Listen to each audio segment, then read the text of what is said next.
तो जैसे कि पिछली बार हमारा जो वीडियो का सेशन था वो था कि इंडेक्स होता क्या है। हम लोगों ने उसके बारे में बात की, डिस्कस किया, समझाया इंडेक्स बोलते क्यों हैं। क्योंकि सबसे बड़ी मेरा क्या मानना होता है कि जब तक आप किसी चीज़ को प्रॉपर नहीं सीखते, अधूरा चीज़ कभी आदमी को कॉन्फिडेंस नहीं देता। इसलिए जब भी हम कोई टॉपिक डिस्कस करते हैं तो मैं चाहता हूं कि इस टॉपिक के जितनी भी चीज़ें हैं, हाइड अनहाइड चीज़ें जो एक इंसान को समझने की ज़रूरत है और एक इन्वेस्टर के लिए बहुत ज़रूरी होता है, वो चीज़ हमें आनी चाहिए। इससे हमें क्या होता है, किसी भी चीज़ के बारे में कॉन्फिडेंस होता है, हमें गलत होने की चांसेस कम होती है। तो उसी पार्ट को अब हम नेक्स्ट पार्ट में ले जाते हैं कि हम सब जानते हैं इक्विटी ने अपना बेस्ट इससे पहले दे दिया। 1.5 साल से पहले आप देख लो, 3 साल 4 साल का रिटर्न, ऐसा फेनोमिनल रिटर्न दिया हुआ। इसलिए कभी भी मेरे कहने का मतलब है कि एक दूसरे एसेट्स क्लास का कंपेयर उस टाइम में कभी नहीं करना चाहिए जब एक क्लास एसेट्स क्लास की टाइम आया हो और दूसरी का टाइम ना हो, क्योंकि हर एसेट्स क्लास अपने साइकिल्स में चलती है। आज गोल्ड का साइकिल है क्योंकि ग्लोबल सिचुएशन इस तरह का है। तो मैं ज़्यादा अभी एसेट्स एलोकेशन पे बात ना करके मैं अपने जो टॉपिक है इंडेक्स पे उसके ऊपर बात करूंगा, क्योंकि हमने ये बताया आपको, हम लोग जानते हैं कि equity is the best class for the wealth creation in the long term. अब क्या करना है, अब क्वेश्चन आता ये है इक्विटी में इन्वेस्ट करना कैसे है। आप में से बहुत सारे लोग इक्विटी में डिफरेंट तरह से इन्वेस्टमेंट करते होंगे। इक्विटी में मेजर क्या होता, या तो आप डायरेक्ट इक्विटी ले लो या इक्विटी रिलेटेड प्रोडक्ट ले लो। आप सबसे पहले ये समझ लो कि इक्विटी में इन्वेस्ट करने के लिए आज के टाइम में मार्केट में कितने तरह का प्रोडक्ट अवेलेबल है। क्योंकि एक तो डायरेक्ट इक्विटी इन्वेस्टिंग होती है, जो आपके अपने ब्रोकर के पास गए, कोई शेयर उसमें वॉच लिस्ट डाला, आपका जो भी व्यू हो, लॉन्ग टर्म हो शॉर्ट टर्म हो, आपने बाय किया, आपका व्यू सही हुआ आपने बेच दिया, व्यू गलत हुआ आपने होल्ड किया, ये डिफरेंट स्टोरी है। लेकिन जब हम प्रोडक्ट की बात करते हैं तो हमें यह देखना चाहिए कि सबसे पहले कितने तरह के प्रोडक्ट अवेलेबल हैं। मैं आपको संक्षेप में ये बताना चाहता हूं कि देखिए, डायरेक्ट इक्विटी के अलावा अगर आपको इक्विटी मार्केट इन्वेस्ट करना है तो एक तो म्यूचुअल फंड होता है। आपने हर समय सुना होगा mutual fund. Mutual fund equity related जो म्यूचुअल फंड होता है उसके रूट से भी आप इक्विटी इन्वेस्ट कर सकते हैं। दूसरा आता है पीएमएस। पीएमएस क्या होता है, पोर्टफोलियो मैनेजमेंट सर्विसेज। ये एक डेडिकेटेड सर्विस है।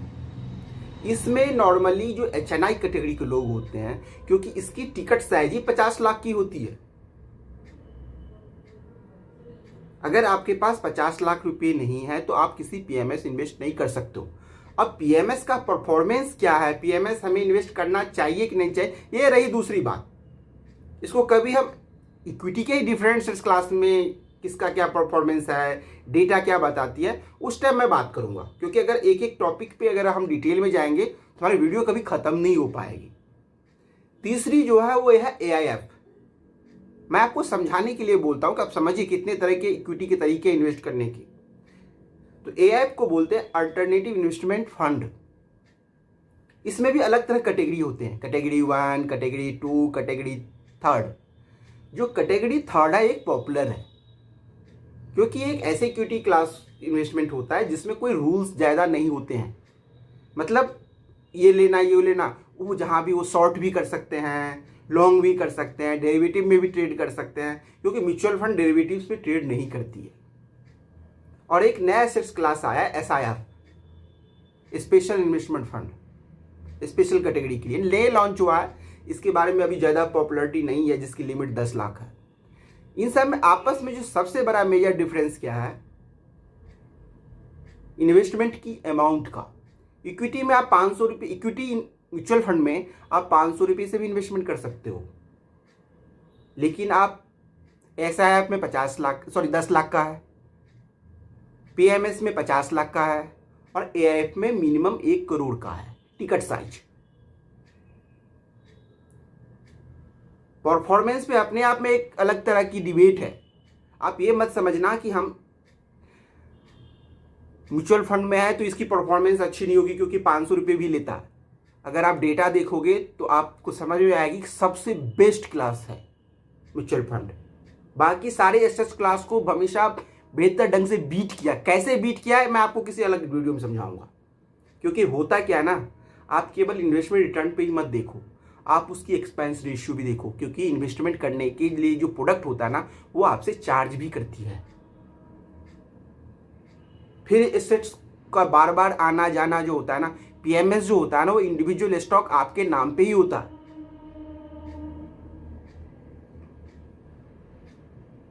उसमें बार बार खरीदने बेचने से टैक्स का भी प्रॉब्लम आती है।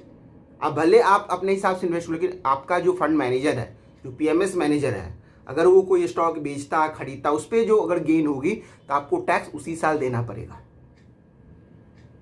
और एक स्मॉल केस भी होता, आजकल बड़ा फेमस है स्मॉल केस, क्योंकि इस पे अमाउंट छोटा भी होता है। इसमें सीधा सा सिंपल सा होता है स्मॉल केस में, कुछ स्टॉक का एक बास्केट बना लिया जाता है और ये जो फंड मैनेजमेंट इंस्टीट्यूशन है, जो फंड मैनेजर्स हैं, ये आपको स्मॉल केस के रूप में आपको प्रोडक्ट बेचते हैं। उनका एक फिक्स्ड फी इनकम भी होता है या तो एक AUM बेस्ड भी इनकम होता है, मतलब चार्जेज आपसे जो चार्ज करते हैं वो। तो आज हमारा जो डिस्कशन है वो है म्यूचुअल फंड के ऊपर। अब देखिए म्यूचुअल फंड में भी ना जो इन्वेस्टमेंट के स्टाइल से होता है ना, उसमें भी दो तरह के तरीका है इन्वेस्ट करने का। आप में से हो सकता है बहुत सारे लोगों को पता हो या ना पता हो, म्यूचुअल फंड में जो फंड होती है, एक को रेगुलर बोला जाता है, एक को डायरेक्ट बोला जाता है।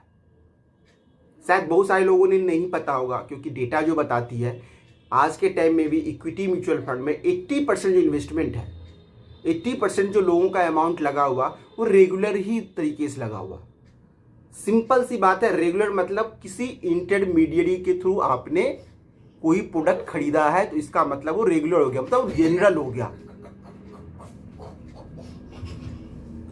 इसमें नॉर्मली क्या होता है ना, इसका सबसे पहचानने का तरीका क्या है, जब भी आप अपने पोर्टफोलियो में जाके देखोगे, जिसका भी पोर्टफोलियो आपका जो दिख रहा वहां पे अगर कुछ भी नहीं लिखा है तो समझ लो वो रेगुलर है। अगर डायरेक्ट होगा तो उसमें स्पेसिफिकली डायरेक्शन मेंशन होता है। जैसे पराग पारिक फ्लेक्सी कैप फंड है, अगर आपने डायरेक्ट ली होगी तो उसके सामने लिखा होगा Parag Parikh flexi cap direct growth, अगर वो ग्रोथ फंड है तो। अगर ये डायरेक्ट वर्ड नहीं है तो समझ लो रेगुलर लिया हुआ आपने। इंटरमीडिएट कोई भी हो सकता है, आपके बैंक हो सकता है, आपके जिस दोस्त ने आपको खरीद के दिलाया वो हो सकता है कोई फिंटेक कंपनियां होती हैं, वो भी आजकल जो है सो म्यूचुअल फंड बेचते हैं, तो वो भी आपका होता है। ऊपर में पता चल जाएगा, है कुछ फिंटेक कंपनियां जहां पे आप डायरेक्ट जो है सो इन्वेस्टमेंट कर सकते हो। जैसे जेरोधा का होता है, कॉइन्स है, फॉर एग्जांपल दे रहा हूं मैं आपको, ये नहीं बता रहा हूं कि आप जाके जेरोधा में अकाउंट खोल के कॉइन्स इन्वेस्ट करो। बहुत सारे फंड होते हैं, ग्रो का भी है, एंजल वन का भी है। ये लोग अपने कस्टमर को डायरेक्ट फंड में इन्वेस्टमेंट करने के ऑप्शन देते हैं। तो फिर आप में से भी बहुत सारे क्वेश्चन आएगा, तो फिर लोग डायरेक्ट में ही क्यों नहीं करते हैं? क्योंकि एक्चुअली क्या होता है, मैं आपको एग्जांपल देता हूं। मान लीजिए कोई ABC फंड है, उसका 0.40 अगर डायरेक्ट में है तो हो सकता है रेगुलर में 2.40 हो, मतलब 1 से 1.5% का डिफरेंस होता है। क्योंकि expense ratio is the most important to choosing the fund. कौन सा फंड आपको लेना है, इसके लिए एक्सपेंस रेशियो देखना बहुत ही जरूरी है और इसको समझना भी बहुत जरूरी है। क्योंकि लॉन्ग टर्म में जो 1 से 1.5% आप साल का बचाते हो, 20 से 30 साल में इतना ज़्यादा डिफरेंस रिटर्न में कर देता है जो आपको सरप्राइज कर देगा। आप कभी भी खोल के किसी भी ऐप में चेक कर लेना कि अगर कोई फंड 12% से ग्रोथ कर रही है 30 साल के लिए, और कोई फंड अगर 13.5% से ग्रोथ करे तो कितना डिफरेंस आएगा, आप सरप्राइज होगा इतना डिफरेंस होएगा। क्योंकि बहुत सारे फाइनेंशियल कैलकुलेटर अवेलेबल है, तो आप जाके ये चीज़ खुद देख लेना और मुझे बताना कमेंट्स के जरिए कि क्या डिफरेंस मिला आपको। और भी कोई चीज़ आपके दिमाग में आए इससे रिलेटेड तो आप कमेंट्स में पूछना, मैं आपके सारे कमेंट्स को लूँगा। तो इसलिए एक्सपेंस रेशियो का बहुत इंपॉर्टेंट होता है।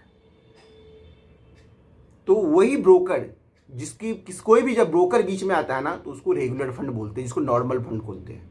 और आपको पता है 100 में से 80 लोग जो है ना, सो ये रेगुलर फंड में ही इन्वेस्ट करते हैं। मैं ये नहीं कह रहा कि रेगुलर फंड इन्वेस्ट करना चाहिए नहीं करना चाहिए, आपके ऊपर डिपेंड करता है। अगर आप वेल एजुकेटेड हो फाइनेंशियल, आप अगर फंड को बेहतर ढंग से समझते हो तो डायरेक्ट कर सकते हो, इट डिपेंड ऑन यू, क्योंकि इसके में रिस्क भी है। क्योंकि अगर रेगुलर कोई दे रहा है तो हो सकता है आपको उसके बारे में भी समझा रहा हो, तो उसके बदले में वो कुछ चार्ज तो करेगा आपसे। क्योंकि सिंपल सी आप चीज समझ लो, there is no free lunch in the financial world. अब हमेशा याद रख लेना, कोई भी चीज आपको जो मिल रही है ना, वो फ्री में नहीं मिलता, और जो चीज जितना आसानी से मिलता है वो उतना ज्यादा कॉस्टली भी होता है। इसका सबसे एग्जाम्पल आपके यार दोस्त, चाचा, अंकल, मामा होंगे जो इंश्योरेंस एजेंट होंगे। आपको पता होगा आपने कितने सारी इंश्योरेंस पॉलिसी खरीद रखा है, किस तरह के दबाव से मिला हुआ है। चलिए वो दूसरा डिस्कशन है। तो हम अपने पॉइंट पे यही कहने का मतलब था कि आप एक्सपेंस रेशियो देखना बहुत ही इंपॉर्टेंट आता है। तो इसको बोलते हैं। अब हम आते हैं एक और कैटेगरी के फंड। जैसे आपने रेगुलर डायरेक्ट लिया, ये क्या है? ये एक्टिव फंड है। जो भी म्यूचुअल फंड होती है ना, वो दो तरह से फंड जारी करती हैं। एक होता है एक्टिव, एक होता है पैसिव। तो जितने भी नाम आप सुनते हो, Parag Parikh, flexi cap, Edelweiss, mid cap, HDFC balance fund, ये सब क्या है? ये सारे एक्टिव फंड हैं।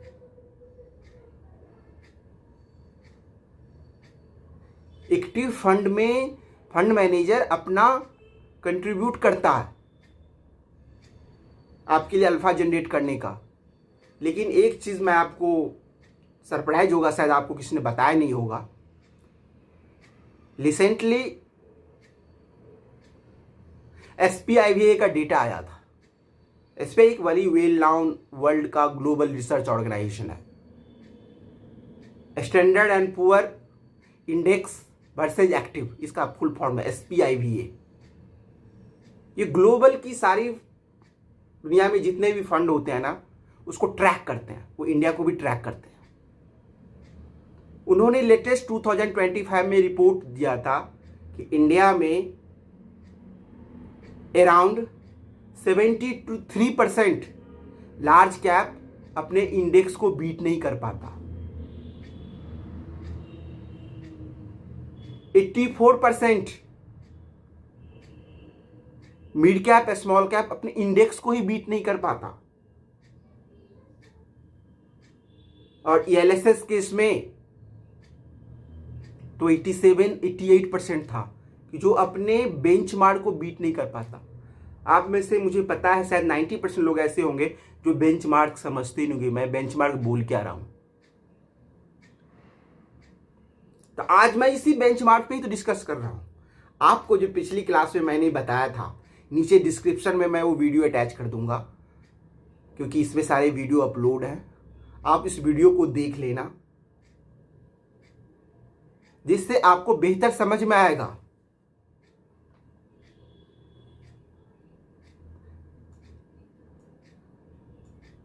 इस तरह से जो इंडेक्स फंड होती है,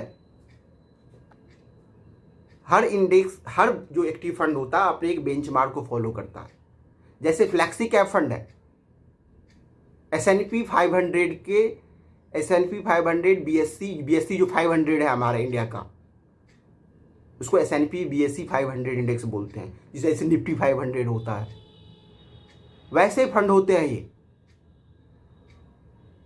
तो इस बेंचमार्क से इनका कंपेयर किया जाता है कि किसी फंड का परफॉर्मेंस कैसा है,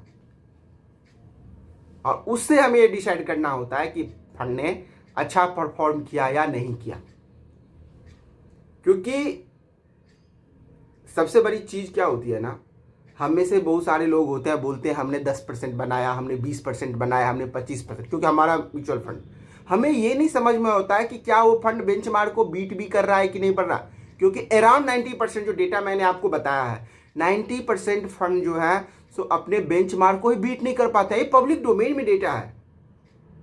क्योंकि सारी डेटा जो होती है म्यूचुअल फंड का, तो इसलिए मैं बोलता हूं जब अगर वो अपनी बेंचमार्क को ही बीट नहीं कर पाता है तो हम क्यों ना बेंचमार्क में इन्वेस्ट कर लें।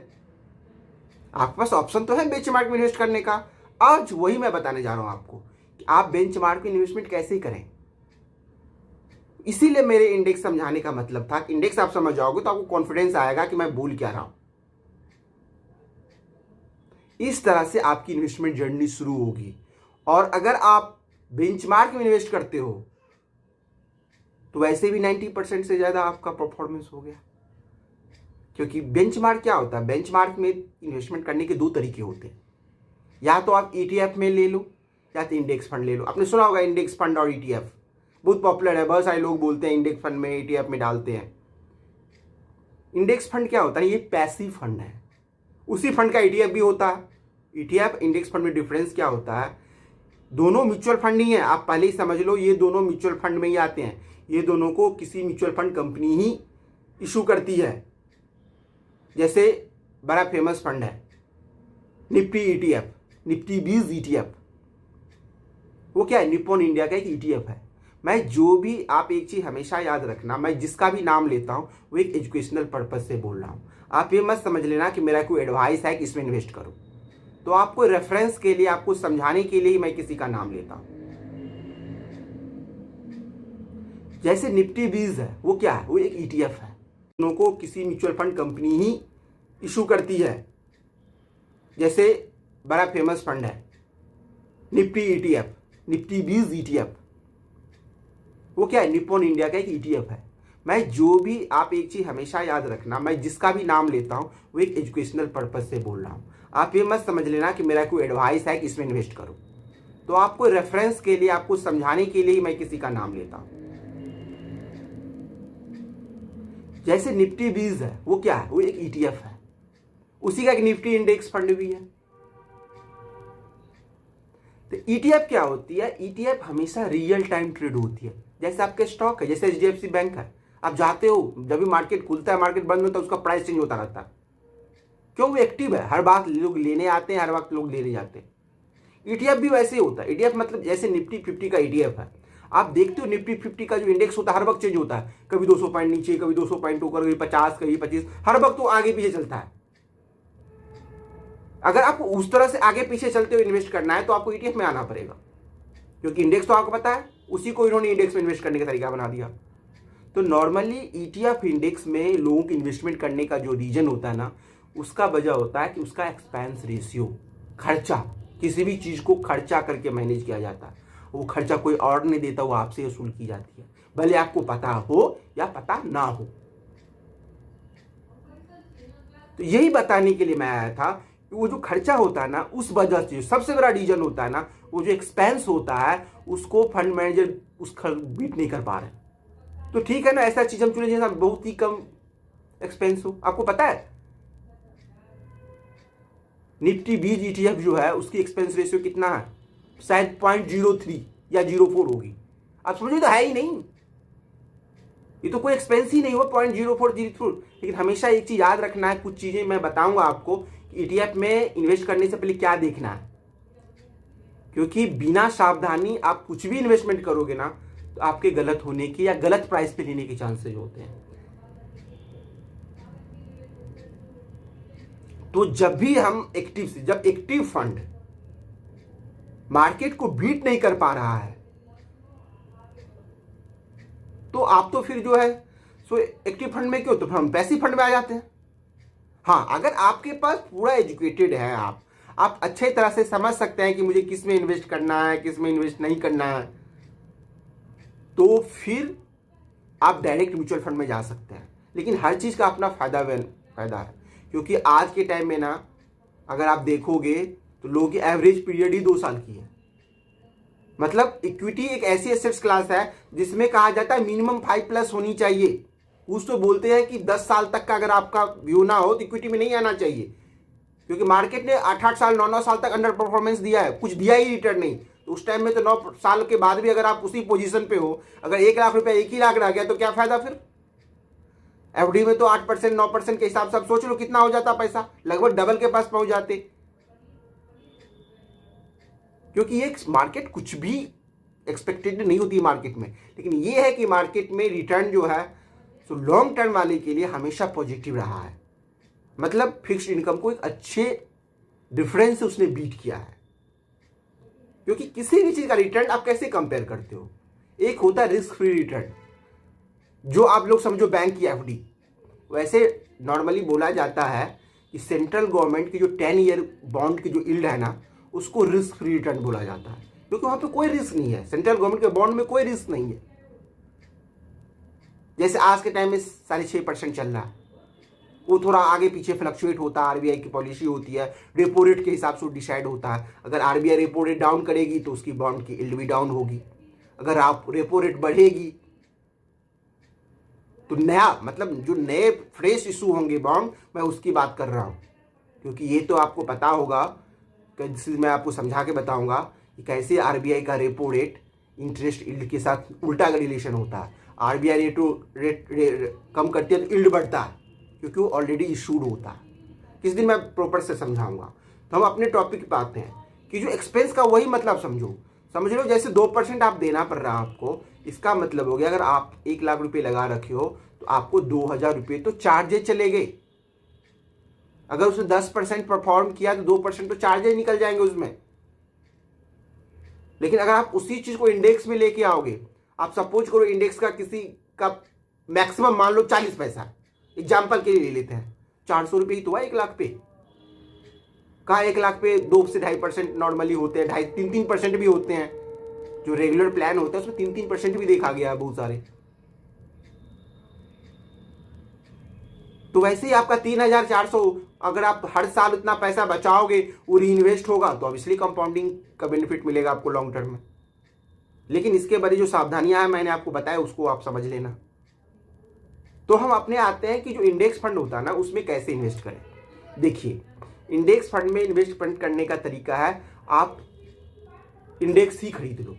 इंडेक्स क्या होता है? इंडेक्स होता है, जैसे आपने सुना होगा, इंडिया का जो ब्रॉडर इंडेक्स है उसको बोलते हैं निफ्टी 500 या BSE 500। एक ब्रॉडर इंडेक्स है, इसमें इंडिया के टॉप 500 कंपनियां लिस्ट होती हैं।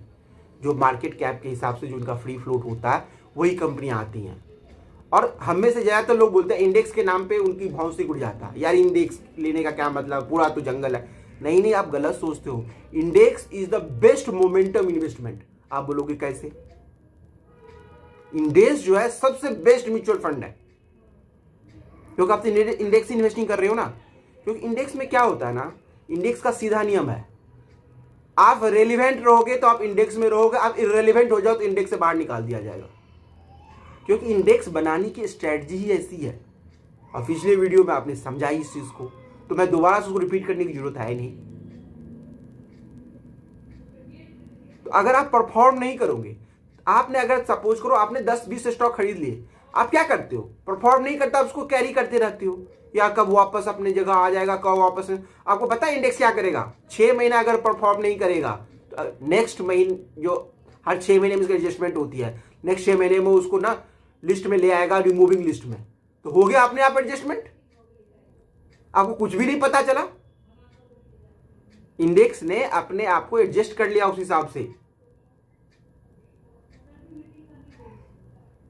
तो इससे बड़ा एक्टिव आप समझ लो, index is the most active investment. ये नहीं है कि कोई स्टॉक 500 डाल दिया तो 10 साल तक पड़ा हुआ है। आपको बता दूं, निफ्टी 500 के एक डिकेड में ना पूरी कंपनी ही चेंज हो जाती है। क्योंकि इंडिया में ना, अगर आप एक दशक का, 2 दशक का, मतलब 10 साल का, 20 साल का डेटा देखोगे तो मुश्किल से 20 से 50 कंपनियां ऐसी होती हैं जो 5 से 10 गुना रिटर्न देती हैं। लेकिन वो पता हमें नहीं होता, वो पता इनसाइड में चलता है जब वो दे चुकी होती है। आप जब देखोगे ना, हर स्टॉक में लोग पैसा लगा रखे हैं, आपने नहीं लगाया, कोई पड़ोसी ने लगाया होगा उसमें। लेकिन जब हमें पता है कि यार 50 से 100 स्टॉक ही परफॉर्म करेंगे, 100 तो मैं ज्यादा बोल दिया आपको, 20 से 50 स्टॉक ही परफॉर्म करेंगे, तो वो कैसे कैचअप करोगे? तो इंडेक्स में बने रहो, वो स्टॉक तो हमेशा इंडेक्स में बने रहेंगे। अगर वो परफॉर्म करेंगे तो आपको बेस्ट रिजल्ट। यही रीजन होता है कि अच्छे फंड मैनेजर भी आज के टाइम में और आगे जाके और जल्दी मुश्किल आएगी, क्योंकि जो जो इकोनॉमी हमारा मैच्योर होगा उनको अल्फा देना उतना ही डिफरेंट हो जाएगा। और इंडेक्स इन्वेस्टिंग में अल्फा अपने आप जनरेट हो जाती है, इसलिए जनरेट हो जाती है क्योंकि आपका एक्सपेंस रेशियो नेग्लिजिबल होता है, बहुत ही कम होता है। तो बहुत सारे ईटीएफ हैं, सैकड़ों ईटीएफ हैं, डिफरेंट डिफरेंट टाइप के ईटीएफ हैं, सैकड़ों इवन इंडेक्स फंड हैं।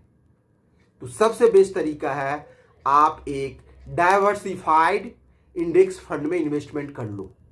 नहीं, आपको मजा मार्केट में ही आता है, आपको अपना ऊपर नीचे देखने में अच्छा लगता है, मजा आता है, तो ईटीएफ में कर लो। वो एकदम इक्विटी की तरह, आप इसको इस तरह से समझ सकते हो कि एक ऐसी कंपनी है जिसका 500 तरह का बिजनेस है, इतना डाइवर्सिफाइड है वो कि उसके 500 तरह के बिजनेस हैं, इसलिए वो कभी डूबेगी नहीं। वो कम हो सकती है, फिर वो ऊपर आ जाएगी, लेकिन स्टॉक के साथ ऐसा नहीं होता। अगर स्टॉक गिरता है तो क्या पता वो और गिरेगा, और कितना गिरेगा कि गायब ही हो जाएगा, ये किसी को नहीं पता होता है। क्योंकि उस स्टॉक को ये नहीं पता कि आपने किस प्राइस पे लिया है। वो ये देख के नहीं आएगा कि मिस्टर ए ने इतने प्राइस पे लिया है तो मैं वापस आ जाता हूं जिससे मार्केट से निकल जाए, क्योंकि हर प्राइस में हर नया आदमी उसके अंदर आता है। और सबसे बड़ी गलती हम लोगों के साथ होती है कि हम लूजर्स में एवरेज करते चले जाते हैं, क्योंकि गिरने की वजह होती है। जो भाव होता है ना वही भगवान होता है। आप ये मत समझो कि ऊपर जाएगी तो फिर बेचने वाला क्यों बेच रहा है, अगर ऊपर जाएगी तो बेचने वाला क्यों बेच रहा। आप खरीद तो तभी रही हो कोई चीज जब कोई बेच रहा। और हमेशा याद रखना, किसी भी चीज में जो सेलर होता है ना, बेचने वाला, उसको अपने प्रोडक्ट की ज्यादा जानकारी होती है, क्योंकि उसके पोर्टफोलियो में होता है वो। आप तो लेने के लिए जा रहे हो ना। तो सेलर को हमेशा अपने प्रोडक्ट की सबसे बेस्ट नॉलेज होती है, और ज्यादातर सेलर सही होते हैं। हो सकता है और भी रीजन हो, उनको बेहतर कहीं और पैसा दिख रहा हो तो वहां पे इन्वेस्ट करना चाहते हो, तो इसका मतलब वो निकल रहे हैं ना। और हमेशा इंडेक्स का सबसे बड़ा बेनिफिट क्या होता है कि इंडेक्स का जो रिकंस्ट्रक्शन होता है, उसकी जो हर 6 महीने में एडजस्टमेंट होती है, आपके सोए भी रहोगे तो आपकी खराब कंपनियां इंडेक्स उठा के बाहर फेंक देगी, उसको कहेगी बाहर निकल, अगर तू अच्छा करेगा तो वापस ले आऊंगा, बुरा करेगा तो तू बाहर निकल। और आपको पता नहीं होगा, पिछले वीडियो में मैंने इतनी बढ़िया चीज आपको बताई थी कि अराउंड 45% स्टॉक तो अपने बेंचमार्क को भी बीट नहीं कर पाते, एकदम 65 मतलब 55% तो नीचे जाते हैं। अगर लॉन्ग पीरियड में देखोगे तो मैक्सिमम स्टॉक बाहर ही निकल जाते हैं। तो ऑटोमेटिक एडजस्टमेंट हो गया, आपको वेट ही नहीं करना पड़ेगा। कभी भी हमें स्टॉक मार्केट में सही नहीं होना। एक चीज हमेशा याद रखो कि हम हमेशा सही नहीं हो सकते, हमें गलत ना होना ये इंपॉर्टेंट है। अगर आप गलत नहीं होगे, अगर आप अपने पैसे को लूज नहीं करोगे, तो पैसा अपने आप बन जाएगा। सबसे बड़ी प्रॉब्लम क्या होती है ना हम लोगों में, हम लोग ओवर स्मार्ट होते हैं। हमें लगता है कि हमने लिया है तो ये चलेगा। भैया स्टॉक को नहीं पता कि फलना ने लिया है कि चिल्ला ने लिया, उसको जो करना है वही करेगा। और एक चीज बताओ, तुम स्मार्ट कैसे अपने आप को समझ रहे हो? तुम कब खरीद रहे हो? जब कोई बेच रहा है। जब आपको मालूम है जब कोई बेच रहा है मैं खरीद रहा हूं तो मैं स्मार्ट हो गया, वो बेचने वाला बेवकूफ हो गया। कंपनियां तो नहीं सेल करती ना सेकेंडरी मार्केट में, कोई बेच रहा है कोई खरीद रहा है। तो ये डिसाइड करना कि मैं स्मार्ट हूं, मैंने लिया है तो बढ़ेगा, ये अपने आप में पता। आप लोगों को एक्सपीरियंस बता रहा होगा, मुझे बोलने की जरूरत नहीं है। आपके पास अगर 20 स्टॉक 25 स्टॉक 2-4 चले होंगे, ज्यादातर रेड होंगे, अभी तक वेट कर रहे होंगे कब वापस आएगा मैं बाहर निकल जाऊं, आपने क्या रिटर्न मिला ये तो आपको पता ही नहीं है, क्योंकि बेंचमार्क को समझते ही नहीं हो ना। अगर बेंचमार्क ने किसी साल 40% बढ़ा और आप 20% ही बढ़े तो आप तो बहुत खुश, एफडी से 8% दिया मैंने 20% बनाया। लेकिन आपको ये नहीं पता कि वो पूरा एसेट्स क्लास ही 40% रिटर्न दिया है, आप तो फिर भी 20% अंडर परफॉर्म कर रहे हो। तो इंडेक्स में क्यों नहीं चले जाओ? चले जाओ इंडेक्स में, 40% होगा तो मैं भी 40% करूंगा। इसलिए बोला जाता है index is the best way of investing. हाँ, मैं ये नहीं कहता कि स्टॉक में लोग पैसा नहीं बनाते, लेकिन आप हमेशा याद रखना, स्टॉक में अगर 4 लोग पैसे बनाते हैं तो 40 लोग पैसा डुबाते हैं। तो आप डिसाइड करो कि किस रेशियो में आप आओगे। तो आपको हमेशा सही नहीं होना है, आप हमेशा सही हो भी नहीं सकते। आप जो भी खरीदोगे वो परफॉर्म करेगा, ये संभव ही नहीं है। तो हमें वहां जाना चाहिए जहां मार्केट लिंक्ड है। कभी कोई सुपर रिटर्न नहीं बनता। अगर गलती से साल 2 साल मिल जाएगा ना, तीसरा साल बाजार आपको ले लेगा। इसलिए हमेशा अपने रिटर्न को बेंचमार्क से कंपेयर करो। और मैंने अभी बताया आपको 90% professionals are not able to beat the benchmark. क्यों? पहले बनता था, पहले टाइम में प्रोफेशनल बेंचमार्क को बीट कर पाते थे क्योंकि वो टाइम अलग था। आप सोचो 10 साल पहले इंफॉर्मेशन एज में कितना डिफरेंस था। आज हर खबर हर को पता है। तो भाई आपका फिर इंफॉर्मेशन एज तो खत्म हो गया ना। जो स्पेसिफिक जानकारी आपके पास होती थी वो सबको पता है, तो कैसे परफॉर्म करोगे फिर? ऐसा क्या चीज है आपको पता है दुनिया को नहीं पता? इसलिए, और ये बात ग्लोबली मैं बता रहा हूं, ग्लोबली में आप किसी भी वर्ल्ड की किसी भी इकोनॉमी या किसी भी स्टॉक मार्केट में देख लोगे, वहां के 90% प्रोफेशनल जो फंड मैनेजर्स होते हैं, जिसको आप एक्सपर्ट बोलते हो, जो आपको टीवी पे आके ज्ञान देते हैं, जो डिफरेंट पोस्ट कार्ड को समझाते हैं, they are not able to beat the benchmark. एक सिंपल सा फॉर्मूला है, या तो इंडेक्स इन्वेस्टिंग से या ETF की इन्वेस्टिंग से आप जो हो तो अपने बेंचमार्क के बराबर का रिटर्न ले सकते हो। इससे सुपर क्या होगा? ठीक है, तो आज हम अपना क्लास यहीं पे रखते हैं क्योंकि वीडियो लंबी बन चुकी है। मैं आपको नेक्स्ट क्लास में बताऊंगा कि ETF या इंडेक्स खरीदने से पहले क्या क्या ध्यान रखना है, क्या चीज आप कंपेयर करो उसमें। क्योंकि इंडेक्स भी ब्लाइंडली या ETF भी ब्लाइंडली नहीं खरीदना, क्योंकि दुनिया में कुछ भी इतना सिंपल नहीं है, सब कुछ आसान भी है। जब आपको पता है तो सब कुछ आसान है, नहीं पता हो तो उतना सिंपल भी नहीं है। इसलिए मैं आपको नेक्स्ट क्लास में मैं आपको बताऊंगा कि इंडेक्स और ETF कैसे खरीदते हैं और एक इंसान के लिए उसके रिस्क के हिसाब से कौन सा बेहतर होगा। क्योंकि इसमें क्या होता है ना, इम्पैक्ट रेशियो होता है। आप जब जाओगे बीड एक्सपेक्ट रेशियो का डिफरेंस होता है, कितना डिफरेंस सही होता है, कैसे हम जो है सो उसकी INAV को चेक करें, कौन सी वेबसाइट पे आपको INAV रियल टाइम पे मिलेगी। क्योंकि इसमें क्या होता है ना, लिक्विडिटी का इशू आ सकता है ETF में, इंडेक्स में भले नहीं आता है, लेकिन इंडेक्स में भी कौन सा इंडेक्स हो उस पर भी बात करेंगे और ETF भी बात करेंगे।